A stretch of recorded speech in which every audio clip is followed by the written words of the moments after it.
Hello and welcome back to my YouTube channel. आज के इस वीडियो में हम class 12 economics new syllabus Maharashtra board का लॉ ऑफ सप्लाई स्टडी करने वाले हैं। चैप्टर नंबर 4 सप्लाई एनालिसिस के अंदर लॉ ऑफ सप्लाई, ये जो क्वेश्चन है हमारा लॉ ऑफ सप्लाई का क्वेश्चन बहुत ज़्यादा इम्पॉर्टेंट है हमारे बोर्ड एग्जामिनेशन के लिए। तो लॉ ऑफ सप्लाई सबको बहुत ही ज़्यादा अच्छी तरीके से स्टडी करना है और आज के इस वीडियो में हम लॉ ऑफ सप्लाई बहुत ही ईजी वे में स्टडी करने वाले हैं। तो पूरा वीडियो को देखें और अपने फ्रेंड्स के साथ ज़रूर शेयर करें क्योंकि ये इम्पॉर्टेंट क्वेश्चन है, तो आपको अपने फ्रेंड्स को ज़रूर बताना चाहिए और वीडियो को लाइक ज़रूर करना चाहिए। तो चलिए शुरू करते हैं आज का ये video. First law of supply जो क्वेश्चन है लॉ ऑफ सप्लाई, ये इम्पॉर्टेंट है, ठीक है। लॉ ऑफ सप्लाई का फर्स्ट हम इंट्रोडक्शन देखते हैं, ठीक है। इंट्रोडक्शन में क्या दिया है, देखिए लॉ ऑफ सप्लाई जो है ये एक फंडामेंटल प्रिंसिपल है इकोनॉमिक थ्योरी का, जैसे कि लॉ ऑफ डिमांड होता है, ठीक है। जैसे कि लॉ ऑफ डिमांड हमने पढ़ा था, वैसा ही same to same law of supply भी बहुत ज़्यादा इम्पॉर्टेंट है इकोनॉमिक थ्योरी के अंदर। ये जो हम पढ़ रहे हैं ये इकोनॉमिक थ्योरी है, ठीक है। और जो अप्लाइड इकोनॉमिक्स होता है वो थोड़ा डिफरेंट होता है, लेकिन अभी हम स्टडी क्या कर रहे हैं, इकोनॉमिक थ्योरी हम पढ़ रहे हैं 12th स्टैंडर्ड के अंदर। तो ये जो इकोनॉमिक प्रिंसिपल्स के हैं, फंडामेंटल प्रिंसिपल्स हैं, इकोनॉमिक थ्योरी है, उसके अंदर लॉ ऑफ डिमांड के जैसे ही लॉ ऑफ सप्लाई इम्पॉर्टेंट है। It was introduced by professor Alfred Marshall in his book principles of economics which is publish in the year 1890। ये जो आपको लिखना है इंट्रोडक्शन के पार्ट में, ये बहुत ज़्यादा इम्पॉर्टेंट है कि ये जो स्टेटमेंट है, ये जो लॉ है, ये किसने बताया है, किसने इंट्रोड्यूस किया है, डॉक्टर एल्फ्रेड मार्शल ने, प्रोफेसर एल्फ्रेड मार्शल ने इसे बताया है, ठीक है। और इन्होंने अपनी बुक लिखी थी principles of economics in the year 1890, जिसके अंदर इन्होंने इसको इंट्रोड्यूस किया था। और ये जो लॉ है ये क्या एक्सप्लेन करता है, ये एक्सप्लेन करता है फंक्शनल रिलेशनशिप, ठीक है। रिलेशनशिप किसका है, प्राइस का है और क्वांटिटी सप्लाइड का है। रिलेशनशिप किसका है, प्राइस का है और क्वांटिटी सप्लाइड का है, ठीक है। यहाँ पे सप्लाइड, क्वांटिटी सप्लाइड याद रखना है जब हमें लॉ ऑफ सप्लाई स्टडी करना है। प्राइस और किसका रिलेशनशिप है, क्वांटिटी सप्लाइड का रिलेशनशिप है, ठीक है। तो ये आपको लॉ ऑफ सप्लाई पढ़ते वक्त हमेशा याद रखना है। और इनका रिलेशनशिप कैसा होता है, डायरेक्ट रिलेशनशिप होता है, ठीक है। इनका रिलेशनशिप कैसा होता है ये हमेशा याद रखना है, डायरेक्ट रिलेशनशिप होता है। प्राइस और क्वांटिटी सप्लाइड का रिलेशनशिप डायरेक्ट है। तो नेक्स्ट जो स्टेटमेंट है वो स्टेटमेंट ऑफ द लॉ है, ये आपको एज इट इज़ लिखना होता है, ठीक है। और जो इन अदर वर्ड्स आप लिखते हैं वो आप अपने सिंपलर लैंग्वेज में लिख सकते हैं, लेकिन मैंने आपको पहले भी बताया है और मैं अब भी बता रही हूँ आपको कि जो स्टेटमेंट है वो एज इट इज़ होना चाहिए, क्योंकि वो किसी एक पर्सन का स्टेटमेंट होता है, वो लॉ का स्टेटमेंट है, तो हमें एज इट इज़ लिखना बहुत इंपॉर्टेंट है। पेपर में हमें एज इट इज़ लिखना है क्योंकि हमें अच्छे मार्क्स चाहिए, ओके। तो स्टेटमेंट क्या है, देखिए, other things being constant. Other things being constant मतलब क्या, मैंने आपको पहले भी बताया। यहाँ पर हम सिर्फ और सिर्फ प्राइस का रिलेशनशिप देखेंगे क्वांटिटी सप्लाई के साथ, ठीक है, जब हम लॉ ऑफ सप्लाई स्टडी करेंगे। तो जो अदर थिंग्स हैं, मतलब जैसे कॉस्ट ऑफ प्रोडक्शन होता है, किसी की पर्सन की इनकम होती है, या फिर टेस्ट हैबिट प्रेफरेंसेस हो सकते हैं किसी को कुछ अच्छा लगता है, नहीं अच्छा लगता है, वही टेस्ट प्रेफरेंस होता है, ठीक है। किसी पर्सन के कंज्यूमर की इनकम या फिर ट्रांसपोर्टेशन कॉस्ट जो सप्लायर का होता है, या फिर कुछ और भी हो सकते हैं जैसे लैंड लेबर का जो वेजेस है, इंटरेस्ट है, प्रॉफिट, वो अलग, ठीक है। तो ये सारी चीज़ें क्या होनी चाहिए, कांस्टेंट होनी चाहिए। ये सारी जो चीज़ें मैंने आपको बताई वो कैसे होनी चाहिए, कांस्टेंट होने चाहिए, ठीक है, कांस्टेंट होने चाहिए। इसमें कोई भी चेंज नहीं आना चाहिए, ठीक है, इसमें कोई भी किसी भी प्रकार का चेंज नहीं आना चाहिए, ठीक है। अब हमें स्टेटमेंट आगे का पढ़ना है। Higher the prices of a commodity more is the quantity supplied, ठीक है। जैसे ही प्राइस बढ़ता है तो क्वांटिटी सप्लाइड बढ़ेगी, और जैसे ही प्राइस कम हो जाएगा तो क्वांटिटी सप्लाइड कम हो जाएगी, ठीक है। आप ये स्टेटमेंट एक सेलर के पॉइंट ऑफ व्यू से सोचिए, ठीक है। सेलर क्या सोचता है, जितनी ज़्यादा प्राइस होगी मेरी कमोडिटी की, मैं ज़्यादा जो है क्वांटिटी को सप्लाई करूँगा मार्केट के अंदर। और जब प्राइस ऑफ द कमोडिटी मतलब वो जो पर्टिकुलर प्रोडक्ट है उसकी जो प्राइस है वो कम हो जाती है, ठीक है, तो वो क्या करता है, अपनी कमोडिटी को कम मार्केट में सप्लाई करेगा। ये स्टेटमेंट भी ऐसे ही है, lower the price of a commodity less is the quantity supplied, less is the quantity supplied, ठीक है। ये हमारा स्टेटमेंट हो गया, ये हमें एज इट इज़ लिखना है। उसके बाद यहाँ पर इन सिंपलर वर्ड्स, मतलब ये आप सिंपल लैंग्वेज में लिख सकते हैं। यहाँ पे बताया है अदर थिंग्स रिमेनिंग कांस्टेंट, ये तो आपको लिखना ज़रूरी है। उसके बाद में arise in price result in a rise in quantity supplied and vice versa, vice versa means opposite. यहाँ पे स्टेटमेंट में क्या लिखा है, जैसे ही राइज होता है प्राइस के अंदर तो जो क्वांटिटी सप्लाइड है वो ज़्यादा हो जाती है, एंड वाइस वर्सा मतलब इसका उल्टा कि अगर प्राइस कम हो जाता है तो क्वांटिटी सप्लाइड कम हो जाती है। There is a direct relationship, मैंने आपको पहले ही बताया है कि प्राइस और क्वांटिटी का रिलेशनशिप कैसा होता है, डायरेक्ट होता है। ये आपको याद रखना है हमेशा, डायरेक्ट रिलेशनशिप होता है, क्योंकि जैसे जैसे प्राइस ऑफ द कमोडिटी बढ़ती है वैसे वैसे क्वांटिटी सप्लाइड बढ़ती है, और जैसे जैसे प्राइस ऑफ द कमोडिटी घटती है वैसे वैसे सप्लाई घट जाती है, मतलब डिक्रीज हो जाती है। ओके, मैं आपको बहुत ज़्यादा सिंपल लैंग्वेज में बता रही हूँ सिर्फ और सिर्फ एक्सप्लेन करने के लिए, ठीक है, लेकिन आपको लिखना इकोनॉमिक टर्म्स में ही है पेपर में, तो आपको याद करना पड़ेगा जो इकोनॉमिक टर्म्स होते हैं, ठीक है। नेक्स्ट यहाँ पर सिम्बॉलिकली आप देख सकते हैं फॉर्मूला, आपको मैंने बताया है। यहाँ पे फॉर्मूला क्या है, देखिए, ये देखिए यहाँ पर ये जो फॉर्मूला है ये आपको लिखना है लॉ ऑफ सप्लाई जब आप एक्सप्लेन करेंगे। देखिए S is equals to supply, मतलब S का मतलब क्या है, सप्लाई है, और X मीन्स कमोडिटी है, और F का मतलब है फंक्शनल रिलेशनशिप, किसका, प्राइस ऑफ द कमोडिटी का, और तो किसका रिलेशनशिप है, प्राइस का और क्वांटिटी सप्लाइड का ये रिलेशनशिप है, ठीक है। तो हमने यहाँ पर देखा ये फॉर्मूला है, और इसके बाद में हम यहाँ पे लॉ ऑफ सप्लाई का ये जो टेबल है वो देखने वाले हैं, ठीक है। ये जो टेबल है इसके अंदर आप देख सकते हैं दो कॉलम्स दिए गए हैं, एक प्राइस का कॉलम दिया है और एक क्वांटिटी सप्लाइड का कॉलम दिया है, ठीक है। तो इसमें आपको प्राइस बताया है 10 से लेके, जैसे ही प्राइस इंक्रीज़ होगा, अभी मैं आपको टेबल में भी बताऊंगी, जैसे प्राइस इंक्रीज़ होगा वैसे ही क्या होने वाला है, हमारा जो क्वांटिटी सप्लाइड है वो बढ़ेगी, ठीक है। जैसे ही हमारा प्राइस बढ़ेगा वैसे ही हमारी क्वांटिटी सप्लाइड जो है वो बढ़ जाएगी, ठीक है। तो देखिए 10 पर कितनी थी क्वांटिटी सप्लाइड, 100 थी, और 20 पर कितनी थी क्वांटिटी सप्लाई, 200 थी, मतलब ये इंक्रीज़ हो गई, ठीक है। मतलब कैसे हो गई, ये इंक्रीज़ हो गई, जैसे ही प्राइस बढ़ा वैसे ही क्वांटिटी सप्लाइड किसी हो गई, इंक्रीज़ हो गई। और उसके बाद देखिए 30 जो है, 30 पर 300 है, मतलब जैसे जैसे प्राइस इंक्रीज़ हो रहा है क्वांटिटी की जो सप्लाई है वैसे ही इंक्रीज़ हो रही है, ठीक है। वैसे ही क्या हो रहा है, जो क्वांटिटी की सप्लाई है वो इंक्रीज हो रही है।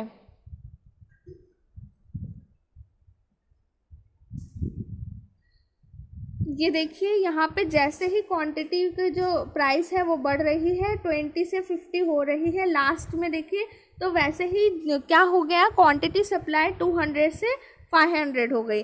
तो आपको ये टेबल बना लेना है, बहुत ही ज़्यादा इजी टेबल है, बस आपको 10 से लेके 50 तक लिखना है प्राइस, उसके बाद में आपको 100 से 500 तक 100 प्लस करके क्या करना है, क्वांटिटी सप्लाइड लिख देनी है, और ये आपकी टेबल बन गई। उसके बाद में आपको क्या करना है, आपको इसी टेबल को यहाँ पर 3 पॉइंट में एक्सप्लेन करना है, जो मैंने आपको पॉइंट फॉर्मेट में दिया है। पॉइंट फॉर्मेट में देने का मतलब ये है कि आप इस जो कॉन्सेप्ट है इसको जल्दी से जल्दी अंडरस्टैंड करें, और आपको पेपर में भी लिखने में बहुत ही ईजी हो जाएगा अगर आप पॉइंट में लिखते हैं। तो फर्स्ट पॉइंट क्या है, अभी हमें क्या करना है, हमें इसी टेबल को क्या करना है, एक्सप्लेन करना है, ठीक है। एक्सप्लेन करना है 3 पॉइंट के अंदर। फर्स्ट पॉइंट क्या है, the above table explains the direct relationship between price and quantity supplied, ठीक है, ये बहुत ही ज़्यादा इजी पॉइंट है। फर्स्ट वन जो पॉइंट है, ये टेबल में हमें क्या बताया है, डायरेक्ट रिलेशनशिप बताई है प्राइस एंड क्वांटिटी सप्लाइड की। ओके, नेक्स्ट पॉइंट क्या है, नेक्स्ट पॉइंट के अंदर आपको बताया है जैसे जैसे प्राइसेस राइज हो रहे हैं, मतलब प्राइस बढ़ रहे हैं, ठीक है, जैसे जैसे प्राइस राइज हो रहे हैं 10 से लेकर 50 तक, सप्लाई ऑल्सो राइजेस, जो क्वांटिटी सप्लाई है वो भी बढ़ रही है, ठीक है, वो भी क्या हो रही है, सप्लाई ऑल्सो राइजेस, मतलब सप्लाई भी बढ़ रही है। जैसे जैसे प्राइस बढ़ रहा है 10 से लेकर 50 तक, ऐसे ही हमारी जो सप्लाई है वो 100 से लेकर 500 तक बढ़ रही है। Okay, it means when the price rises supply also rises. इसका मतलब क्या है, जैसे जैसे प्राइस बढ़ेगा तो सप्लाई भी ऑटोमेटिकली बढ़ेगा, क्योंकि इनकी जो रिलेशनशिप है वो कैसे है, डायरेक्ट रिलेशनशिप है। तो लास्ट पॉइंट में आपको एक्सप्लेन करते वक्त यही लिखना है, there is a direct relationship between price and the quantity supplied which is shown in the figure. अब हमें क्या करना है, अब हमें एक फिगर ड्रॉ करना है, यही जो टेबल हमने बनाया था उसी के जैसे हमें सेम टू सेम वही चीज़ को यहाँ पर फिगर के फॉर्मेट में बना देना है, ठीक है। तो ये देख सकते हैं आप 100 पर 100 रुपीज़ प्राइस है, तो हमने 200 क्वांटिटी सप्लाई किया, ठीक है, और ये 20 रुपीज़ प्राइस पर हमें 200 क्वांटिटी सप्लाई किया। जैसे ही प्राइस बढ़ गया 50 हो गया तो 500 जो है क्वांटिटी सप्लाइड हो गया, और देखिए ये बढ़ता ही जा रहा है, जैसे जैसे प्राइस इंक्रीज़ हो रहा है वैसे वैसे जो क्वांटिटी सप्लाइड है वो इंक्रीज़ हो रही है, ठीक है। ये देखिए ये प्राइस बढ़ रहा है, ऊपर जा रहा है एरो, मतलब इंक्रीज़ हो रहा है प्राइस, और यहाँ पर आगे की तरफ जा रहा है एक्स एक्सिस के ऊपर, मतलब ये जो है क्वांटिटी सप्लाइड इंक्रीज़ हो रहा है। और ये देखिए ये जो सप्लाई कर्व है मैं आपको बता रही हूँ, ये देखिए बनाकर, ये जो सप्लाई कर्व है ये सप्लाई कर्व है, ठीक है, और ये कैसा है, लेफ्ट टू राइट अपवर्ड, कैसे है ये, लेफ्ट टू राइट, ठीक है, और ये अपवर्ड, ठीक है, लेफ्ट टू राइट अपवर्ड। और ये जब डायग्राम बनाओगे तो यहाँ पर लिख लो, ठीक है। तो ये देखिए आप देख सकते हैं कि यहाँ पर जो है डायरेक्ट रिलेशनशिप है, और जो सप्लाई कर्व है वो ऊपर की तरफ जा रहा है, मतलब ये अपवर्ड जा रहा है लेफ्ट टू राइट में।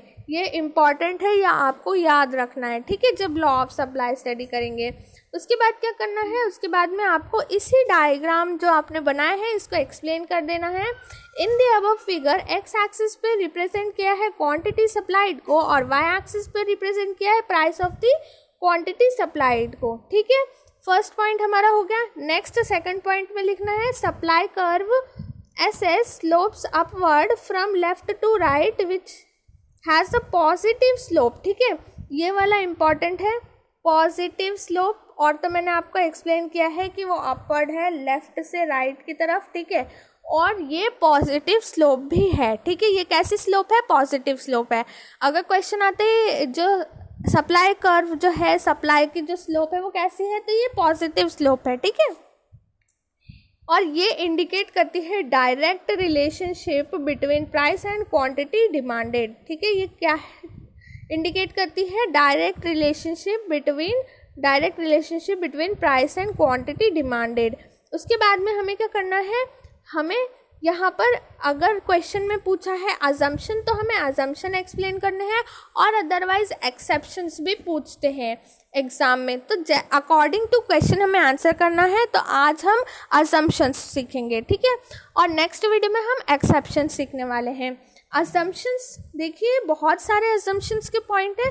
फर्स्ट पॉइंट है अजम्पशन का, कांस्टेंट कॉस्ट ऑफ प्रोडक्शन, जो कॉस्ट ऑफ प्रोडक्शन है वो कांस्टेंट होना चाहिए, ठीक है।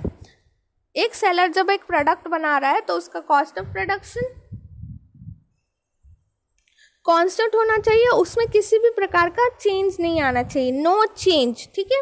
उसका जो कॉस्ट ऑफ प्रोडक्शन है वो अगर इंक्रीज हो जाता है या डिक्रीज हो जाता है तो क्या होगा, हमारी जो क्वांटिटी सप्लाइड हो रही है मार्केट के अंदर और जो लॉ ऑफ सप्लाई है वो जो है पॉसिबल नहीं होगा, क्योंकि उससे सप्लाई को अफेक्ट हो जाएगा। इसलिए जो कॉस्ट ऑफ प्रोडक्शन है वो उसका जो कॉस्ट है वो चेंज नहीं होना चाहिए। कोई भी एक कमोडिटी बन रही है तो उसका कॉस्ट चेंज नहीं होना चाहिए, जितना पहले था उतना ही सेम रहना चाहिए। A change in the cost of production will affect the profits of the seller. Therefore, the less quantity will be supplied at the same price. ठीक है, यहाँ पे आपको सिंपलर फॉर्मेट में बताया है, अगर कॉस्ट ऑफ प्रोडक्शन चेंज होता है तो क्या होता है, सेलर का जो प्रॉफिट होता है ना, प्रॉफिट मार्जिन, वो चेंज हो जाता है। तो इससे क्या होगा, क्वांटिटी जो सप्लाइड है वो सेम प्राइस पे लेस होती है। ठीक है, वो बहुत कम हो जाएगी सेम प्राइस के ऊपर। सेम प्राइस के ऊपर क्या होगी, क्वांटिटी सप्लाइड कम हो जाएगी, क्योंकि अगर कॉस्ट ऑफ प्रोडक्शन चेंज हो जाता है तो, क्योंकि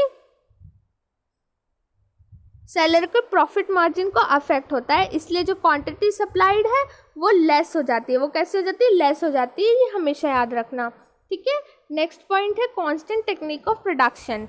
constant technique of production, for example अगर मेरे पास जो भी मशीन इक्विपमेंट्स हैं मेरे पास सेम रहने चाहिए। अगर मैंने उसको सोफिस्टिकेटेड इक्विपमेंट्स में चेंज किया, सोफिस्टिकेटेड मटेरियल मतलब बहुत ही ज़्यादा डेवलप्ड जो टेक्नोलॉजी है और मशीन्स हैं वो मैंने ले ली, ठीक है, तो उससे क्या होता है, मेरा प्रोडक्शन बढ़ जाएगा।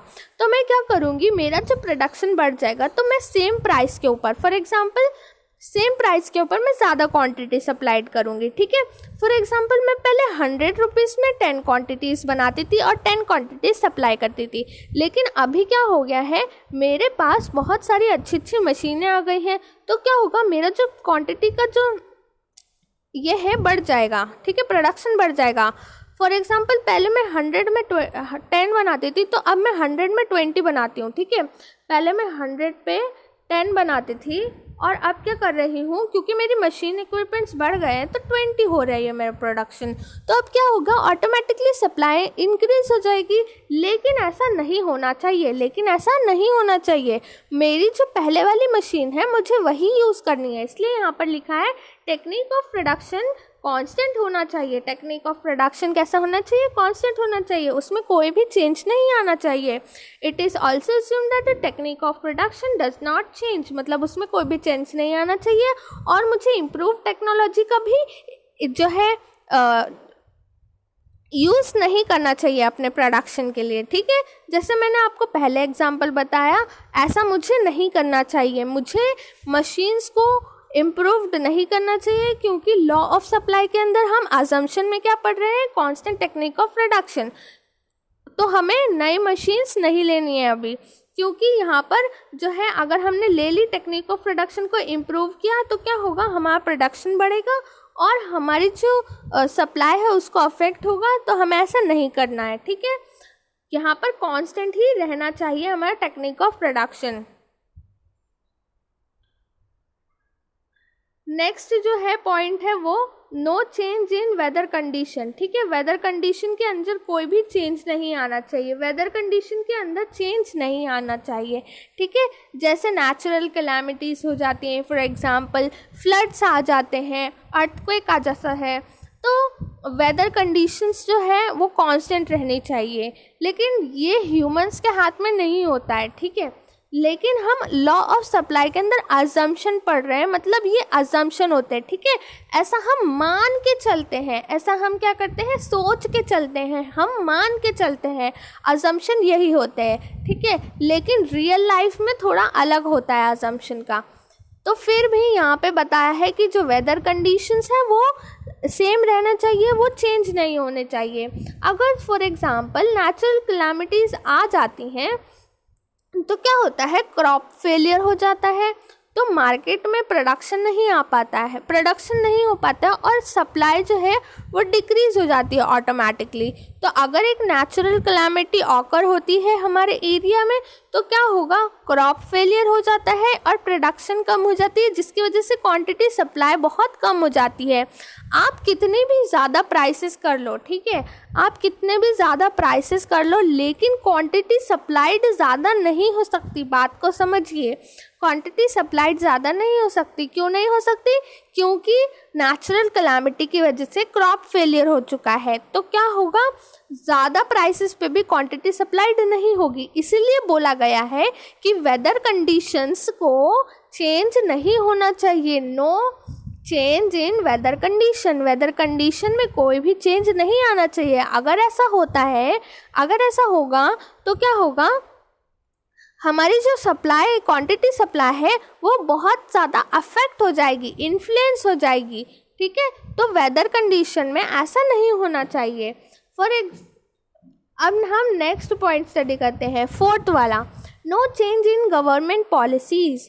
It is also assumed that the government policies like taxation policies, trade policies remain unchanged. अब यहाँ पे आपको पता है कि जो टैक्सेशन पॉलिसीज़ होती हैं गवर्नमेंट की, जैसे वो गवर्नमेंट हमें बहुत सारे प्रोडक्ट्स के ऊपर सब्सिडीज देती है, ठीक है, एलपीजी सिलेंडर के ऊपर सब्सिडी देती हैं, और वाइल अल्कोहल के ऊपर टैक्सेशन इम्पोज ज़्यादा होता है। तो ये क्या होती है, ये गवर्नमेंट की पॉलिसी होती है। सिर्फ समझाने के लिए बता रही हूँ, ये अलग अलग दो प्रकार की मैंने आपको एग्जाम्पल दिए, ठीक है। तो इसमें क्या होता है, गवर्नमेंट की पॉलिसीज़ होती हैं जिसकी वजह से क्वांटिटी की जो सप्लाई होती है वो अफेक्ट हो जाती है, क्योंकि प्राइस चेंज हो जाते हैं। इसकी वजह से क्या होती है, क्वांटिटी सप्लाई अफेक्ट हो जाती है। इसलिए यहाँ पर हम अज्यूम करेंगे no change in the government policy. Government की पॉलिसी को चेंज नहीं होना चाहिए, ठीक है। गवर्नमेंट की पॉलिसी को क्या नहीं होना चाहिए, चेंज नहीं होना चाहिए। हम अज्यूम कर रहे हैं, ये मैं आपको वापस बता दूं, इट इज़ ऑल्सो अज्यूम। हम लॉ पढ़ रहे हैं और लॉ के अंदर हम अजम्पशन पढ़ रहे हैं, इसलिए हम ये मान के चलेंगे, हम ऐसा अज्यूम करेंगे कि गवर्नमेंट की पॉलिसी को चेंज नहीं होना चाहिए, ठीक है। नेक्स्ट पॉइंट है no change in transportation cost, ठीक है। ट्रांसपोर्टेशन कॉस्ट देखिए, अगर ट्रांसपोर्टेशन कॉस्ट रिड्यूस हो जाता है,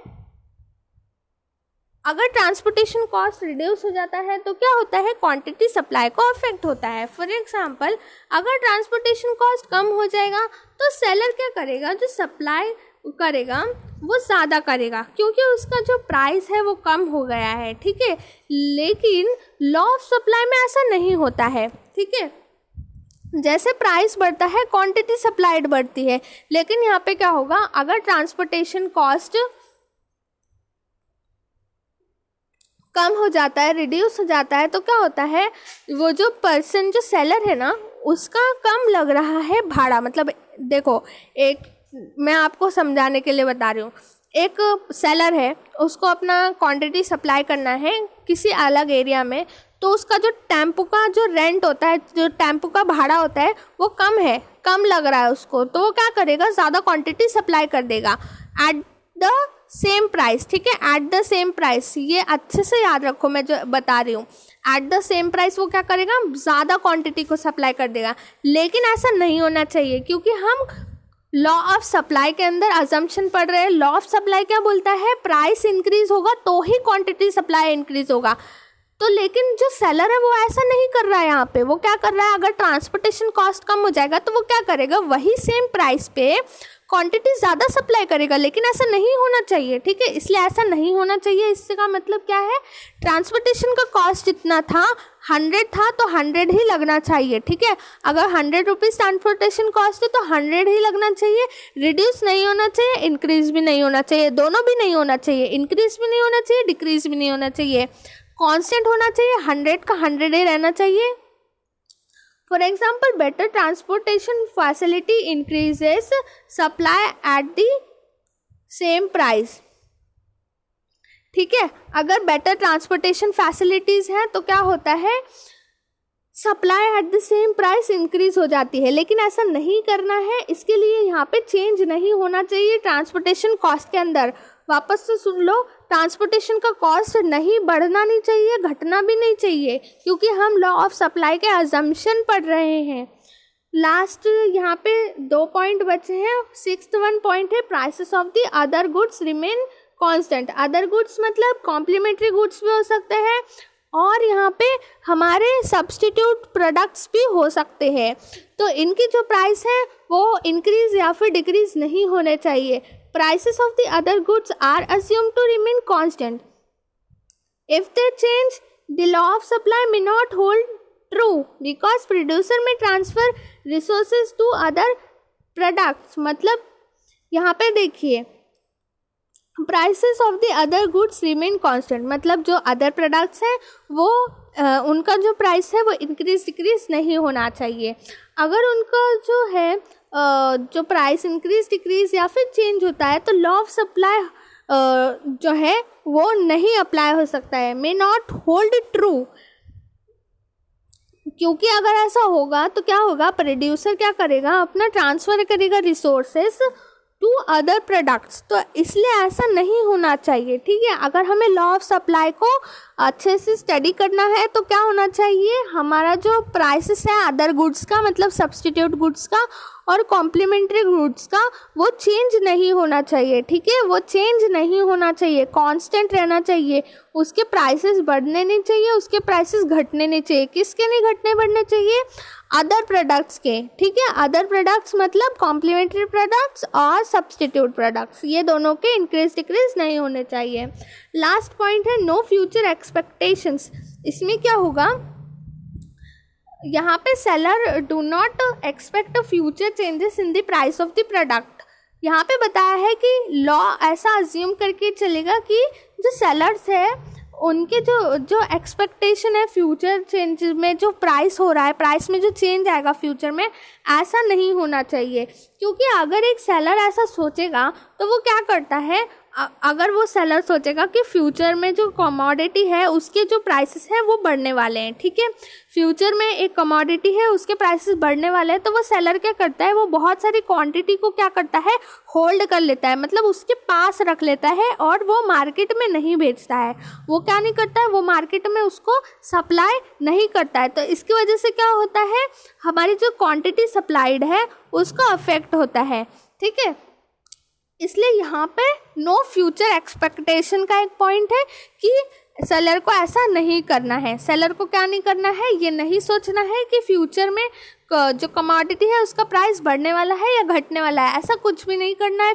जो सेलर है उसको ऐसा नहीं करना है, क्योंकि अगर ऐसा होता है तो जो क्वांटिटी सप्लाइड है वो अफेक्ट होती है, क्योंकि अगर ऐसा होगा तो क्वांटिटी सप्लाइड अफेक्ट होगी और लॉ ऑफ सप्लाई जो है वो हम अच्छे से स्टडी नहीं कर पाएंगे।